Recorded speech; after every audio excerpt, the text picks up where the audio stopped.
ठीक है, सही है। सभी को जय सिया राम। और हम लोग अयोध्या कांड, रामचरितमानस के अयोध्या कांड में चल रहे हैं और बहुत ही सुंदर प्रसंग चल रहा है। यहाँ पर जैसे जैसे दोहा चौपाई के साथ आगे बढ़ेंगे, जो बात ध्यान में आएगी वो हम आप लोगों के साथ साझा करेंगे।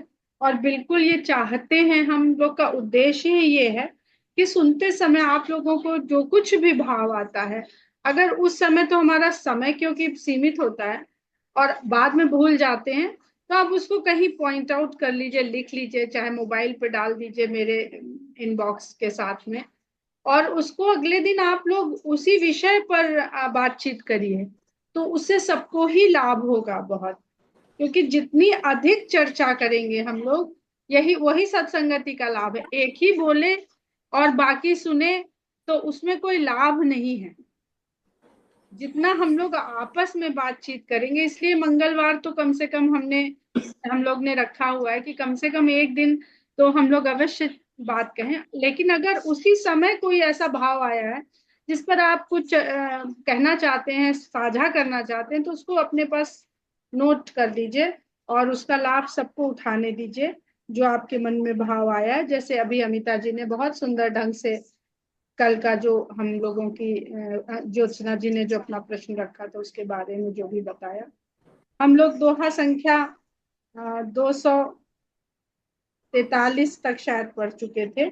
और नहीं, दोहा संख्या 244 तक पढ़ चुके थे। वहीं से आगे बढ़ते हैं और उसके पहले की दो चौपाई पढ़ लेते हैं कि प्रथम राम भेंटी कैकेयी, सरल सुभाए भगत मति भेई, पग पर कीन्ह प्रबोध बहोरी, काल करम विधि सिर धरि खोरी, भेटी रघुबर मातु सब करि प्रबोध परितोष, अम्बईस आधीन जग काहू न देई दोष। तो हम देख रहे हैं कि कैकेयी माता से भेंट करते समय सरल सुभाए भगति मति भेई। तो कहाँ से शुरू हुआ था ये पूरा, जो कहेंगे कांड, मति से शुरू हुआ था, बुद्धि से शुरू हुआ था।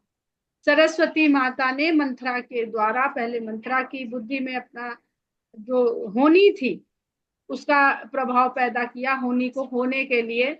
फिर उसके मंत्रा की बुद्धि के द्वारा कैकेयी की बुद्धि में वह सब फैला, विस्तार पाया। और फिर किसी और की मति प्रभावित नहीं हुई, पर कार्य हो गया। तो जो मति को सरस्वती माँ ने अपने देवताओं का कार्य सिद्ध करने के लिए